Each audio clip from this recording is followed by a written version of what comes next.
Let's return back now to IT Mate, a new medical procedure breathing life into ailing lungs. The procedure performed by a doctor at St. Vincent Hospital has freed an Indianapolis woman from an oxygen tank. IT Mate's senior investigative reporter Richard Essex has a personal connection to the patient and brings us this story.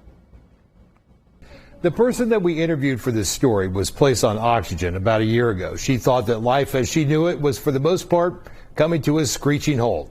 But then she got a call from her doctor about a new procedure, and that changed everything. They put me on oxygen, said, you're going to need to be on oxygen full time. I went, excuse me? Because I wasn't even on oxygen ever. Right. And so I was, of course, like, oh my God. Nan Graff is 73 years old and has lived life to the fullest. The consequences of a full life have left a mark on her lungs. She is a force to be reckoned with, and one that I became familiar with when she was my neighbor for the better part of a decade.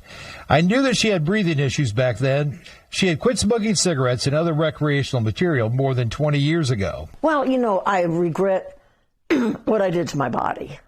Once I got clean and everything, then the cigarettes went too, and yeah, you try to make up for it the best you can. The years of smoking led to severe COPD and emphysema. By the fall of 2022, she was having a hard time breathing. Getting up and down the stairs was a challenge. Walking the dog without a portable oxygen tank was out of the question.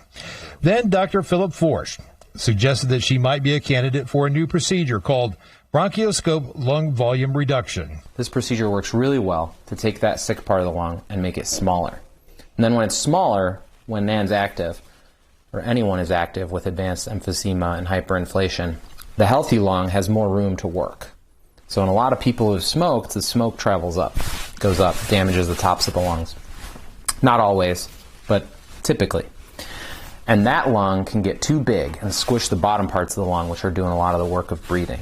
Dr. Forsch says the device, which is about half the size of a quarter, is like a plumbing check valve. It lets air out, but restricts the flow of air into the sick part of Nan's lungs. But we put in this valve, and it's a check valve. It only lets air out one way. So when a patient like Nan takes a deep breath in, with the location of the valve in her lung, she takes a deep breath in, air doesn't go to that sick part of the lung. It mostly goes down.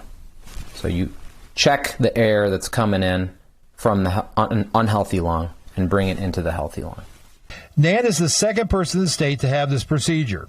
She has 6 valves placed in her lungs and is off portable oxygen, except for at night when she's asleep, which is not expected for all patients. Dr. Forsch says about 8% of the population here in Indiana has COPD, which he says is very high, and smoking is the leading cause of COPD. In order to qualify for this procedure, the patient is put through a rigorous breathing test. The procedure is recommended for active older adults that don't have any serious medical conditions. So number 1 is non-smoking. I'd prefer 6 months. Number 2 is reasonably active. You know, unfortunately, this is not a great procedure for someone who is really ill and homebound. Dr. Forsch says that they have screened about 50 people for this procedure so far, and that this procedure is covered by most insurance companies. In Indianapolis, Richard Essex, Squish TV, IT Mate.